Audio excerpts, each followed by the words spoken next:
When your feelings decide to get hurt, it's okay. Let them be hurt a little bit, but really ask yourself, how much weight does that person's opinion of you hold? It shouldn't be that much weight. It really shouldn't be. There's certain people in your life that are going to hurt your feelings the most, and it's the people that love you, and those are the people that know you. Other people, your heart and mind and soul should not have enough space to care about what every single person in this world has to say about you.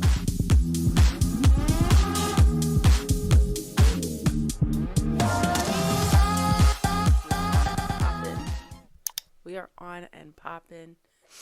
We got our wine. We got our Pinot Grigio. I don't know what I've done to you, but I'll take a Pinot Grigio. If you don't know where that's from, I don't know if we can be friends. We can be friends. If you allow me to put you on to the best reality show the world has ever seen.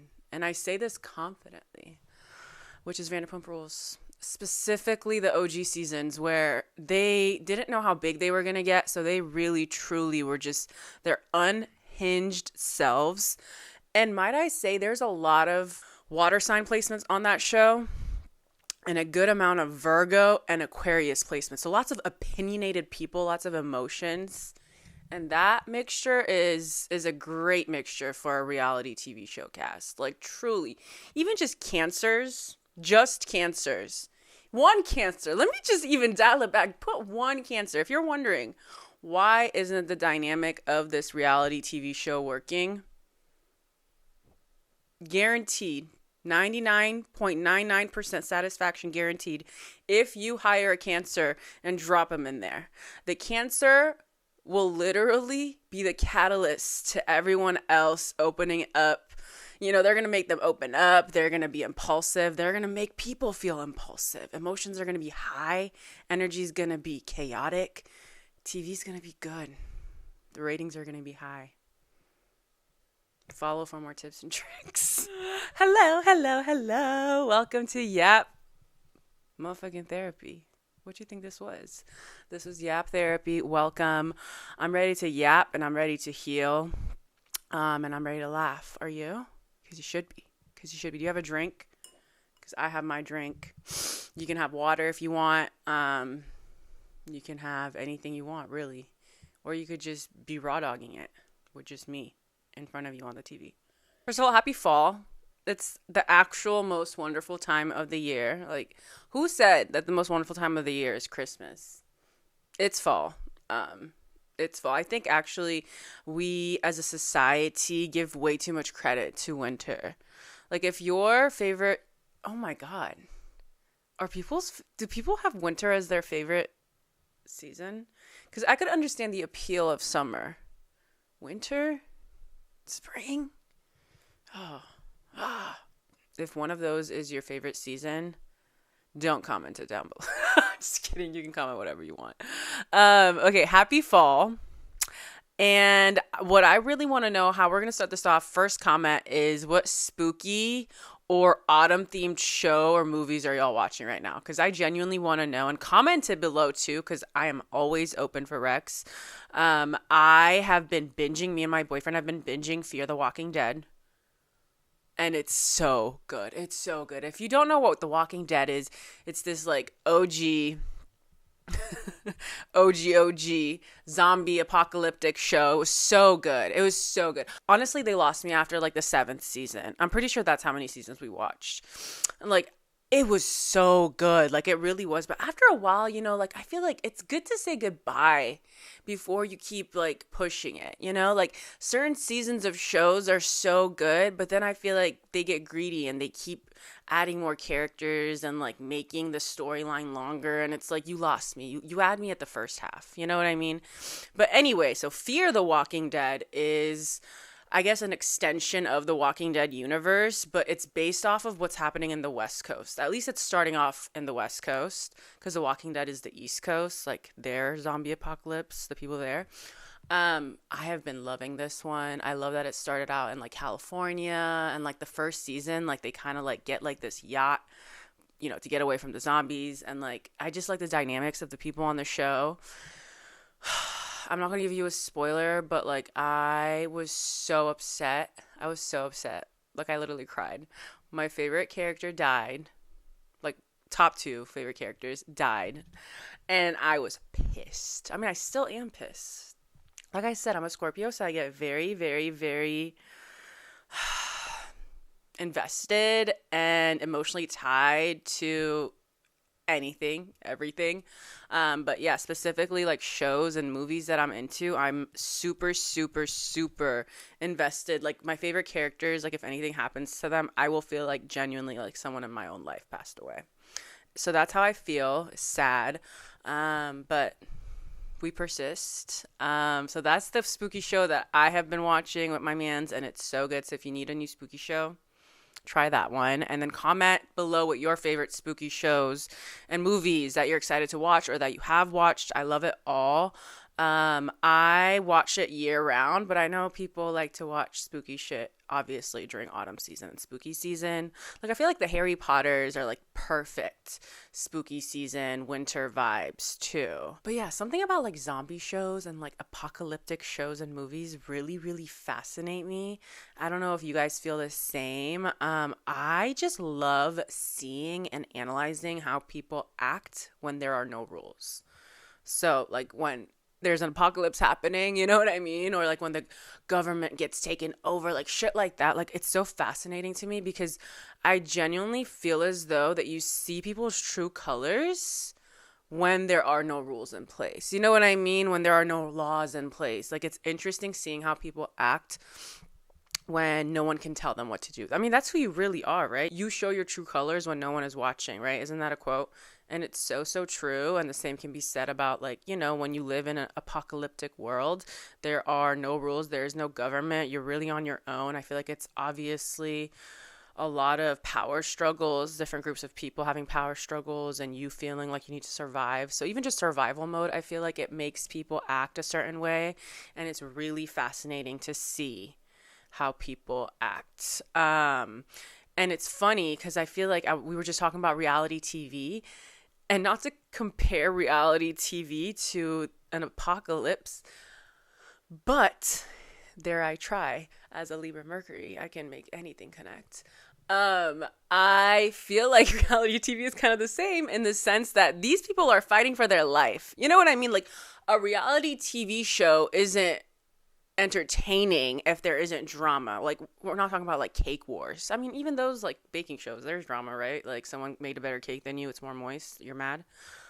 But with reality TV shows, like obviously there has to be drama, and the producer's job is to produce even more drama to get the best reactions.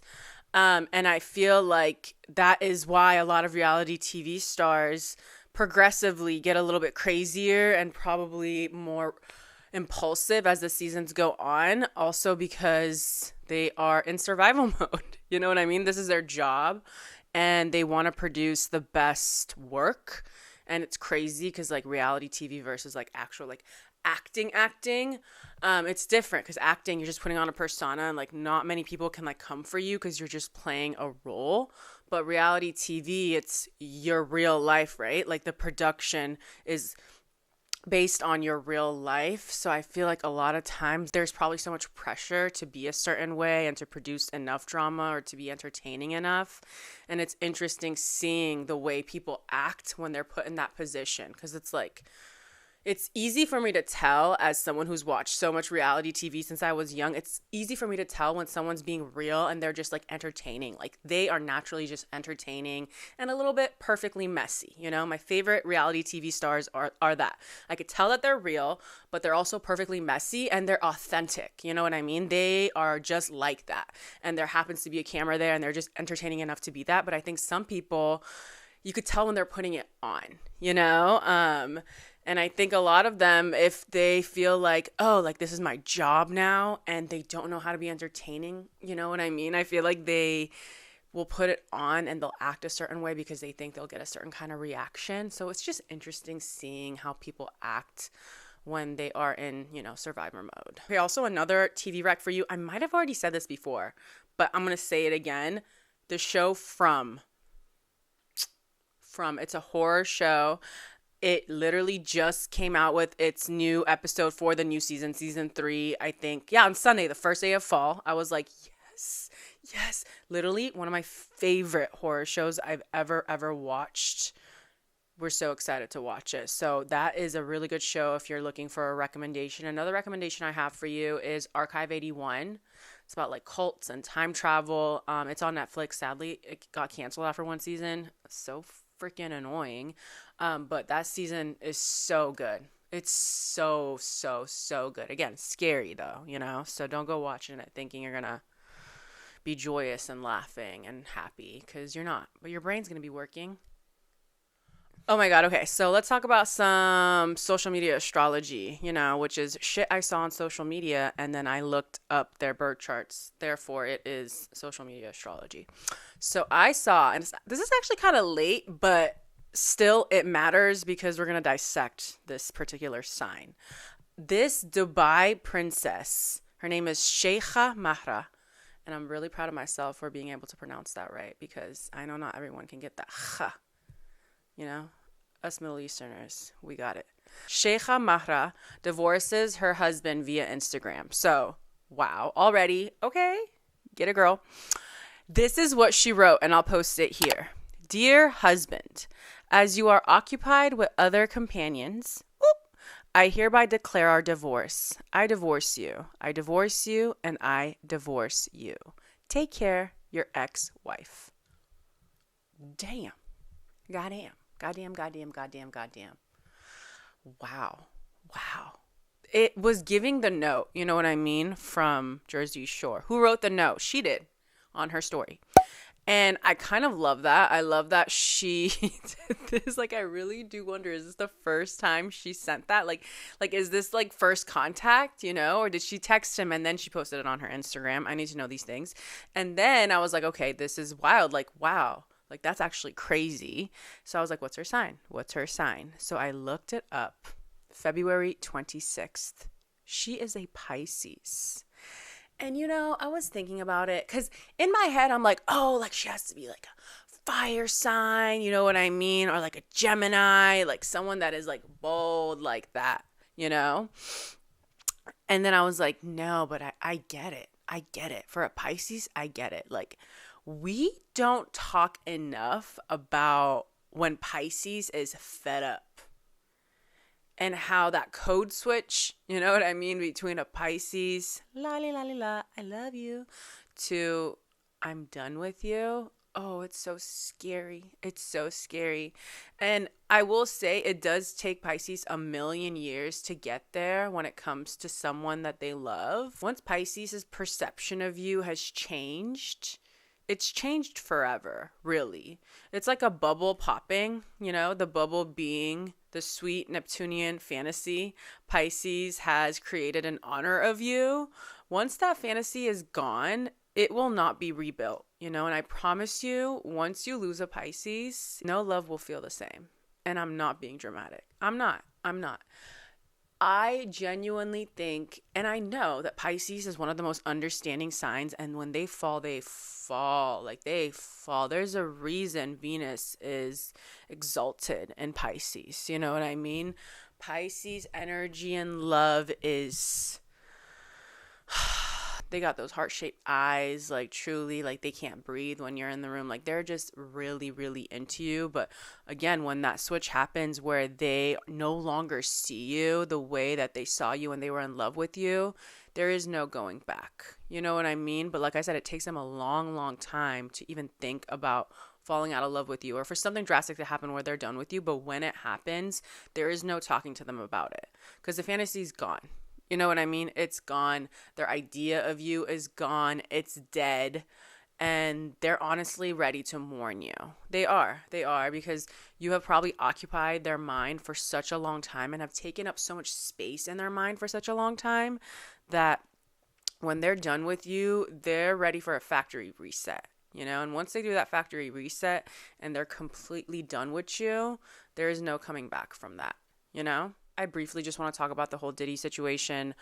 Obviously, if you don't know, Diddy has been taken into custody for several disgusting charges: racketeering, sex trafficking, just a bunch of shit. And it's not looking too good because truly I believe that he is 100% guilty, and he is a horrible man. He is a horrible, horrible man. And the things he's done, I think it's just the tip of the iceberg, what we know. And it was crazy because we talked about like the negative aspects of Scorpio, or the darker aspects of Scorpio last time. But I didn't touch into like the negative aspects of Scorpio, like super low vibrational Scorpio, which is what I think he is embodying exactly. Like Diddy is the embodiment of the negative aspects of Scorpio when the ego has taken over, which is abusing his power to gain control over people and the world, and using secrets, aka these videos of these freak-offs or whatever the hell they called them, to uphold that level of power and control. That is truly the most toxic embodiment of Scorpio energy. And I always want to say, you guys, every sign has light and darkness. You know what I mean? Every sign has things that they're really good at, but those things can be used in a manipulative way to control people. But obviously for Scorpio, it's a different level because of the fact that one of our ruling planets is Pluto, right? Pluto energy can be empowering, but it can also be very dark, and it can also get greedy. It can truly manifest as an abuse of power, So I just thought it's crazy. What I really think is crazy is how long he's been able to get away with this. And I know he's not the only person. Let's look at all the people he's running with, And I would be surprised if he didn't, while he's on, suicide watch, because of how much is at stake when it comes to other people in the industry that he is connected with. So I think it's also crazy that this is all kind of happening leading up to Scorpio season, where the truth comes out. So everything is going to be fascinating. And the fact that this court case is starting and really gaining momentum during Libra season, the sign that is associated with justice. So it's all going to be very, very interesting, and I'm excited to see justice be served, and for people that have done bad things for so long to finally get the karma that has been waiting patiently at their doorstep. Okay, let's talk about some positive things, which is Libra season. Happy Libra season! Honestly, Libra season should be fun for everyone, truly. I don't care what sign you are. I don't care. I think it's time for you to relax. I mean, granted, this Libra season has eclipse energy in it, so not the best, not the most mindful, but it's still Libra season. It's still a time to relax, to do all the self-care, to socialize with the people you love, to feel balanced, to bring more harmony into your life as much as you can, even with the chaos that is happening externally. So I really just wanted to take the time to tell you guys happy Libra season. I think Libra season is the perfect exhale after Virgo season and us being very, very hard on ourselves, and rightfully so, thinking about all the ways we can improve our lives and our daily routine and the processes that we have. But again, after all that, it's really nice to be in Libra season, a time where we can just follow the things that make us feel good. You know what I mean? And a lot of those have to do with socializing and truly being and choosing who we want to be around, because we understand that the connections we have really bring us and give us so much life and happiness. So yeah, I kind of just wanted to talk about Libra. Libra is obviously the sign that is associated with relationships and partnerships and the need for balance and, the scale. And it's so funny when you think about it, because I was thinking about Libras and relationship and Libra energy and relationships. And sometimes I feel like Libra wants love so badly that they'll let these scales drop every which way with zero balance in sight, all in the name of love. You know what I mean? I know that one hurt, but it's true. Like, what happened to that balance, Libra? But you're literally running around trying to get enough weight here. Okay, then let me go here. It's a two-person job. And I just feel as though Libra placements, if they want you bad enough, if they want to make it work bad enough, they don't mind running back and forth and being the only person that is creating this balance, even though it's a two-way street. And I hate that. I hate that because you're wasting your own time, your own resources. It's not 50-50. It's just you. And in your head, in your Delulu head, you're thinking, well, if I just keep going back and forth between these, between these two scales, then I'm going to make it work, because as long as I'm here, I can keep balancing it. And it's like, well, no, because in a relationship, there's two of you. So half the work should be on the other side, and I hate when Libra does that. Now, I will say when Libra is older and higher vibrational, those rose-colored glasses do come off, and they will see when relationships are disbalanced. But for the longest time, they will be running back and forth between the two scales whenever there's something wrong in the relationship. Low vibrational Libra thinks they by themselves have the power to fix it. But if someone doesn't want to fix it, or if someone is being, stubborn or unwilling to change, why are you with them? Because you are so willing to be flexible and meet them halfway. Sometimes you're willing to meet them full way. Sometimes, actually, a lot of times you're willing to meet them full way. And that's just not fair. That can manifest as one-sided relationships, being taken advantage of, and of course, a lot of situationships. The term situationships, it's so triggering. Like, I don't know. Like, I feel like it takes so much of what is beautiful about relationships away. Like, situationships. I feel like it just, even the taste of it on my mouth, I hate situationship. Yeah, we're in a situationship. Like, what the fuck even is that? Like, what you mean a situationship? Like, this is just a situation? Oh, God, I actually can't. I hate it. And I saw actually this one post. It was so good. I'll post it right here. Someone said situationships are just one person with commitment issues and one with low self-esteem. Jesus fucking Christ. Like, whoa. Did that hurt anybody's feelings? If it did, comment it down below. Like, really grasp that. I'm going to say it again. Someone said situationships are just one person with commitment issues and one with low self-esteem. Goddamn. Goddamn. The thing is, I think a lot of people accept what is given to them because they don't think they deserve the real deal.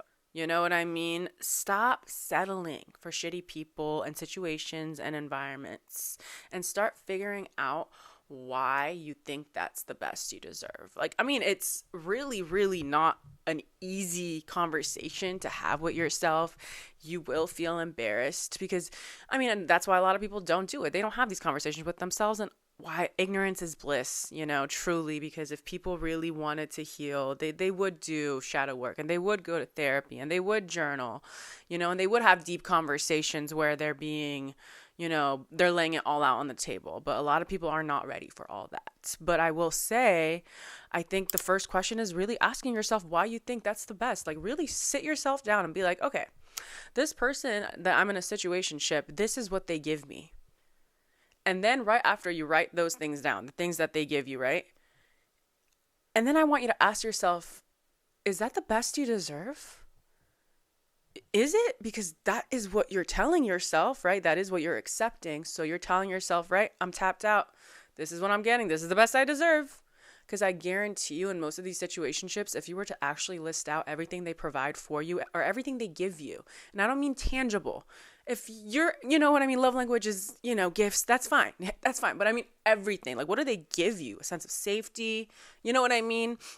Whatever. All those things. Write them down. I guarantee you, you're going to be like, holy shit, this is what I've been telling myself I deserve?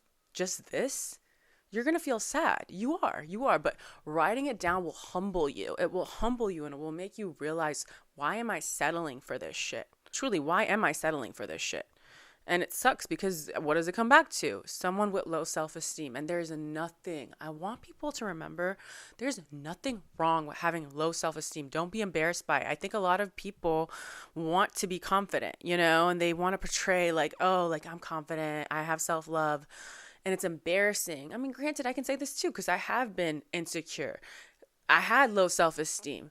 It's really, really embarrassing, like admitting that out loud. We all want to be seen as confident, and we want other people to think that we love ourselves. I think it's important to be honest with yourself about where you are in your self-love journey, So if you write this shit down and you look at it and you're like, holy shit, I've been accepting the bare minimum. This is what I think I deserve.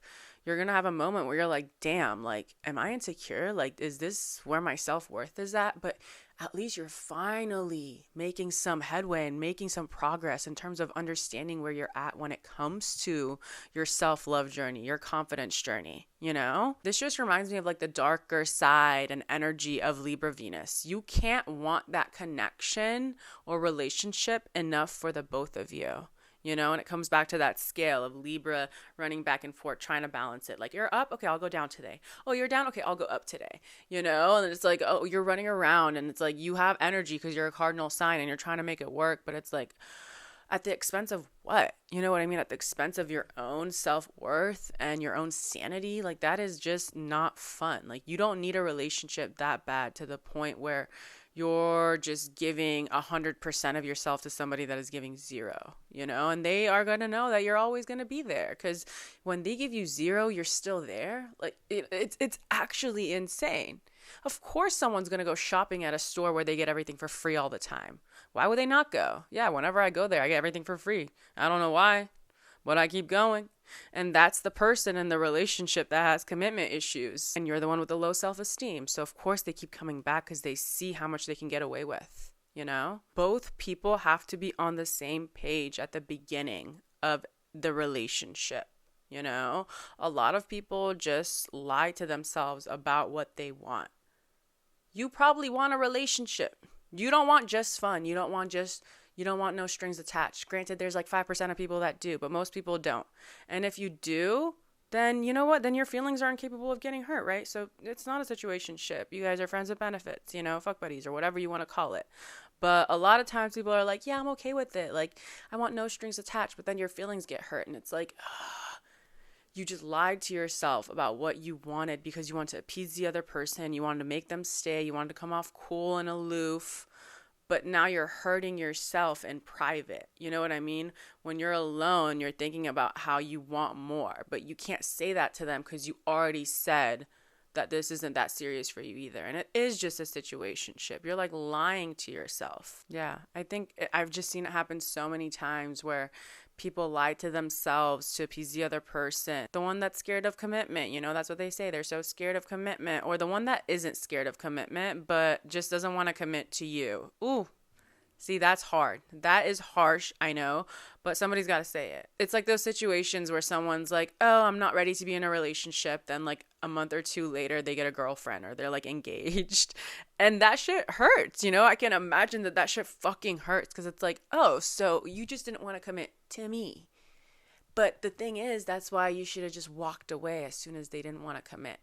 You know, as soon as they didn't want to commit. If you know that you want something more exclusive or more serious, or you just want to, you know, feel like you're building something with someone that values monogamy, just lead with that, you know, lead with that. Instead of just giving into what the other person wants, fucking have the guts to walk away.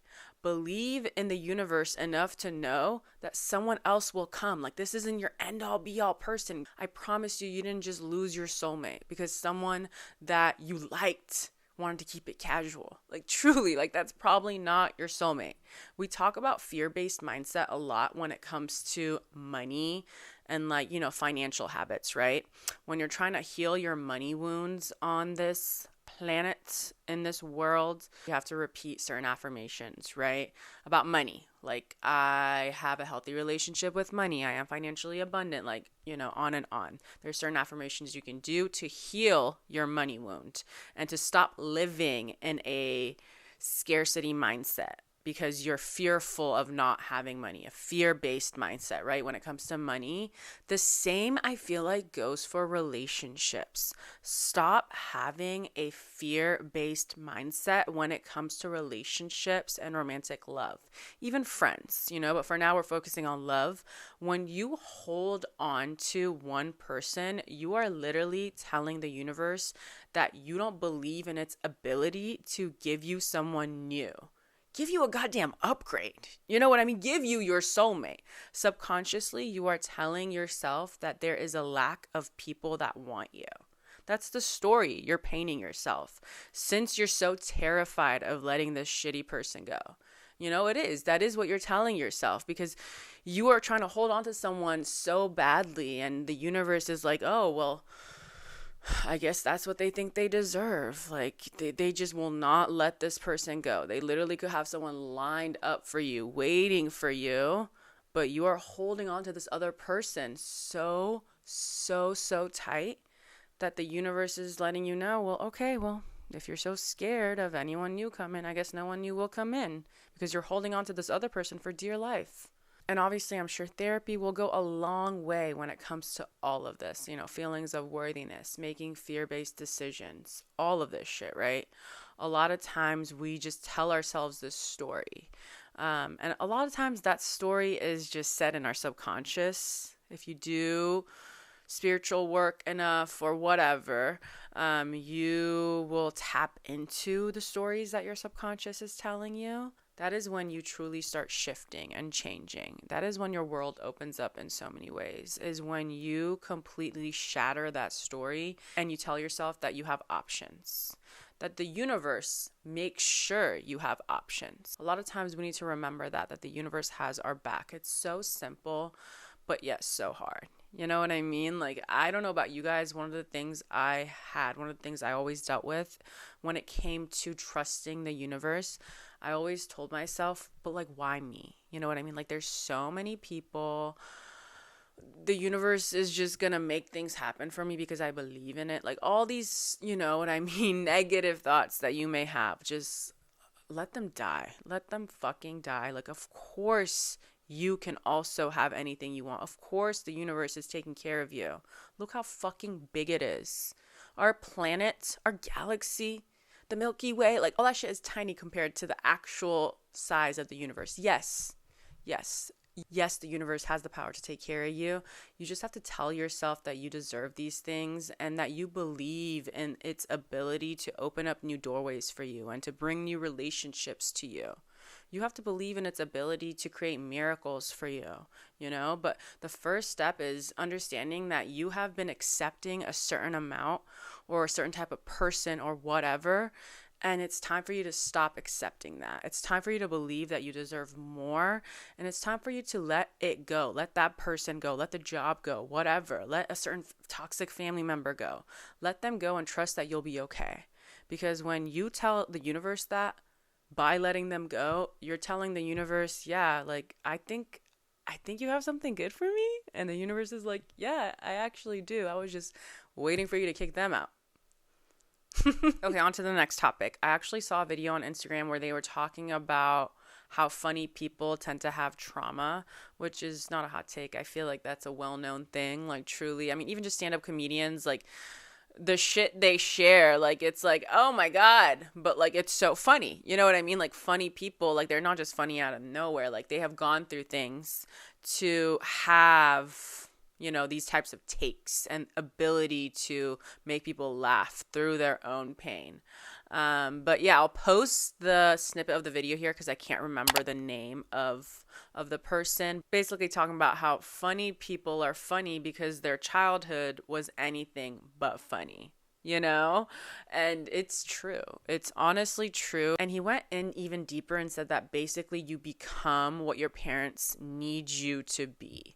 Like, as a child, you are smart enough, and it's crazy. We forget how intelligent children are, you know, and how much they can understand what's going on around them and how much they understand the moods and the shifts of the family, you know. But yeah, you become what your family needs you to be. And every family dynamic needs a different thing. And I guess we're smart enough to realize what that is. And we just kind of hone in on that. And I was thinking about it, and it's true, but I feel like it's up to you as an adult to check in with yourself and ask if that thing that you became as a child for your family still resonates with you right now as an adult. I mean, listen, being funny will always resonate with me. You know, I'm always grateful for this A1 personality, but there are definitely other aspects of my personality that I learned to have as a child and want to desperately shed as an adult. And two of those things are people pleasing and being scared of taking up too much space or being overly opinionated. Like those things I'm always working towards actively. It's crazy because as a child, I was so quiet. Can you imagine this Gemini moon, Leo Mars, Libra Mercury, quiet? But I was watering myself down a lot from a young age because there was already so many personalities in the house and everyone was also so stressed. And I understand, like, now knowing what my family was going through, like, we were going to be immigrating soon. Also, like, all my siblings were going through their own things. My dad was sick. Like, clearly there was a lot going on. And also, I was the youngest of 6. So, again, lots of personalities everywhere. So, I was just trying to take up the least amount of space and just be good, right? And with that family dynamic, I just learned to people please and to not talk too much, you know, because everything else is going on and they probably need me to just be good and just be in the corner, you know, not be in the corner, but you know what I mean. I had to unlearn and remember who I am at my core, you know, and it took me a while to really come back to who I am, who I've always been, because I feel like the core characteristics of us, they've been there, like as soon as we were born. And I mean, if you believe in astrology, you'll know that too. And I feel like at my core, I am passionate. I am excitable. I am creative. And I'm a talkative individual. You know, I love socializing with people that I like. Because I was going to say, I love socializing. And honestly, I don't like socializing with everyone. I don't. But I genuinely love talking to people that I enjoy because I get to learn from their experience. And yeah, I am passionate. Like, I either love things or I hate them. Like, there is no gray area with me usually. And I'm very excitable. I like talking to people about the things I love. And I love being creative. Hence what I do here and the fact that I love art. But all of these things were like watered down when I was younger, you know? And it's crazy because as we know, this world has a problem with women that take up space and that aren't afraid to say how they feel and demand what they want. But honestly, I'm so sick of it. Like, I don't give a fuck. I don't give a fuck what the world is comfortable with. Like, it's what makes me happy. Like, sharing how I feel boldly is what makes me happy. It's what makes my inner child feel vindicated for all the times that I told her, we shouldn't share that. No, don't say that. They're going to look at you funny. Like, fuck all that, you know? So I have continued to do that in my recent adult years, and it feels empowering. And if people misunderstand me, like I said in the last podcast episode, or hate me for it, then so be it. I have plenty of people that love me. I will always choose to focus on them because, funny enough, they are also the same people that know me. You know, so them loving me, it actually holds weight in my heart and my mind. So that's something I want to remind people too, is that like when you are overcritical of yourself or you're worried about how people are perceiving you, or if someone says something online and it bugs you, whatever, or someone at school or work that you don't even know like that says something about you or your character, or does something to piss you off or makes you feel unlovable or unlikable, fuck them. Truly, fuck them. Really think about the people in your life whose opinions matter. That could be your friends, that could be your partner, that could be your mom, your dad, your sibling. I don't give a fuck. Think about them. Do they love you? Do they care about you? Do they see you? That's all that matters. When did we start giving so much power away to just everybody? And that's what I want to remind myself to all the time, because I'm not a robot. Like, someone saying something mean to me will still affect me. But also it's like, but who gives a fuck? Because you really don't know me. You know what I mean? Like, that's what you have to remind yourself is when your feelings decide to get hurt, it's okay. Let them be hurt a little bit, but really ask yourself, how much weight does that person's opinion of you hold? It shouldn't be that much weight. You know, it really shouldn't be. There's certain people in your life that are going to hurt your feelings the most. And it's the people that love you, you know, and those are the people that know you. Other people, your heart and mind and soul should not have enough space to care about what every single person in this world has to say about you. And honestly, this conversation just reminded me of Chaperone, and I hope I pronounced her name right. I have been enjoying her, and I've been enjoying seeing her personality, and I think she's had a few moments where, if you guys don't know, I'm going to post her picture here, where she has said like, oh, like I don't like how people just come up to me and they just take pictures of me without getting my consent, or like touch me without my consent. And I think all of those are so valid. You know what I mean? Like I always say, I feel like it's strange fan behavior to the point where you are abusing people's personal space, or, you know, thinking you can just say anything to someone because they're a celebrity or because they have a following, and like you think they don't have a heart. Like all that shit is weird. Like at the end of the day, people are still humans, and it's just weird to me. I don't care how famous someone is. No one should just go up to them and grab them or say whatever they want to their face or demand that they take a picture of them. All that shit has always been weird to me because people are still people. Same goes the other way. Like celebs deciding to be rude to, you know, waiter or whatever, thinking that people are below them. People, we are all getting buried 8 feet under. No one is better than anyone. And like I said, for celebs and random people coming up to them, I don't care that they're a celeb. If they don't want to take a picture with you, they don't want to take a picture with you. People don't owe you shit. So as you guys know, Chaperone has really been blowing up. Her career has been taking off a lot this year, right? But she's been in the industry for a long time, but this year she really blew up, right? So I think it's been affecting her mental health and probably just the way that she views this life. When your life changes overnight and suddenly you're huge, I can only imagine, you know, she probably feels very proud of herself, but also as someone who maybe doesn't like that much attention in terms of like going out, people coming up to them, or, you know, having to be around people publicly all the time, it's probably affecting her too. So I don't know if you guys saw, but I believe it was at the Grammys, this video surfaced of her where she essentially told one of the paparazzi, one of the cameramen, to shut the fuck up. But it came out that he was actually telling her to shut the fuck up, and she was going off on him like, no, you shut the fuck up. And I didn't know the full story, but I was already on her side. You know what I mean? Anytime a woman stands up for herself in the industry, especially in this disgusting industry that is Hollywood, you guys, come on. How many more stories do we need to know to see what goes on in Hollywood and how they treat women especially, right? So whenever a woman stands up for herself, I just love it. And she put out this statement recently where she said, some girls have been in this so long that they're used to that. But I'm not that girl. I'm not going to be a sweetie pie to a man who's telling me to shut the fuck up. And I just, chef's kiss, love this energy. Like this new era of female celebrities and not giving any fucks is truly beautiful to see. I think it's important to set these boundaries, you know? And I especially love it because I saw her chart. She is a Pisces sun with a Sagittarius moon. Okay, and a Libra rising. So two of those signs, Pisces and Libra, they can be people pleasers, you know, but then Pisceans, I've noticed Pisceans get their boundaries crossed often. So I think this Sagittarius moon of hers is really doing things for her. Like, I'm so happy that she's able to use that fiery energy that she has to set the right boundaries for her sweet Pisces sun and her Libra rising, because a lot of times, like I talk about, people are scared of setting boundaries because they don't want to come off as mean, or they want to be viewed as nice. Okay, what do you get? Do you get a prize for being nice? Like, truly. And I think it is probably scary doing something like this, definitely, when you're in the public eye, because you don't want people to see you or view you as ungrateful or that you're snooty. But I think when someone is telling you to shut the fuck up, or if someone's being rude to you, you better stand up for yourself. Like, I don't care who's watching. Like, you should be standing up for yourself, because you're also telling people, if you don't stand up for yourself, that you're okay with this kind of behavior towards you. You know, you need to set the standard for how people should treat you.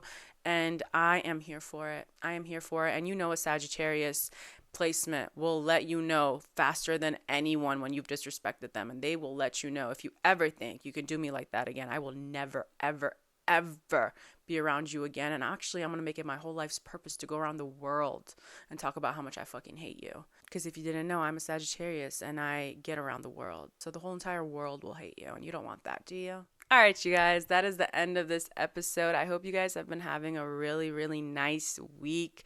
Like I said, happy Libra season, happy autumn. I hope you're relaxing. I hope you're baking some cookies. I only said this because I'm baking some cookies. I'm baking a new recipe, and I'm really, really excited. I feel like when I think of autumn, I think of baking. Am I the only person that thinks that? Like, certain spices obviously remind me of autumn. The cookies I'm baking are butter pecan cookies. If you guys want the recipe, I'll post it. Just comment if you do. Otherwise, I won't if no one wants it. Anyway, that's what I'm doing. That is like my highlight of the week. If you're still here, like I said, comment about any of the topics I talked about. If you're listening on Spotify and Apple, leave me a review on whatever app you're listening. That helps your girl out so much. And if you're listening, don't forget to come to the YouTube video so you can comment, because it's really fun. We have a little community here, and it's so fun talking about everything with you guys. I love it so much. I'm going to link the socials over here. Go ahead and follow if your heart desires. I love you, and I will see you next week. Bye, y'all.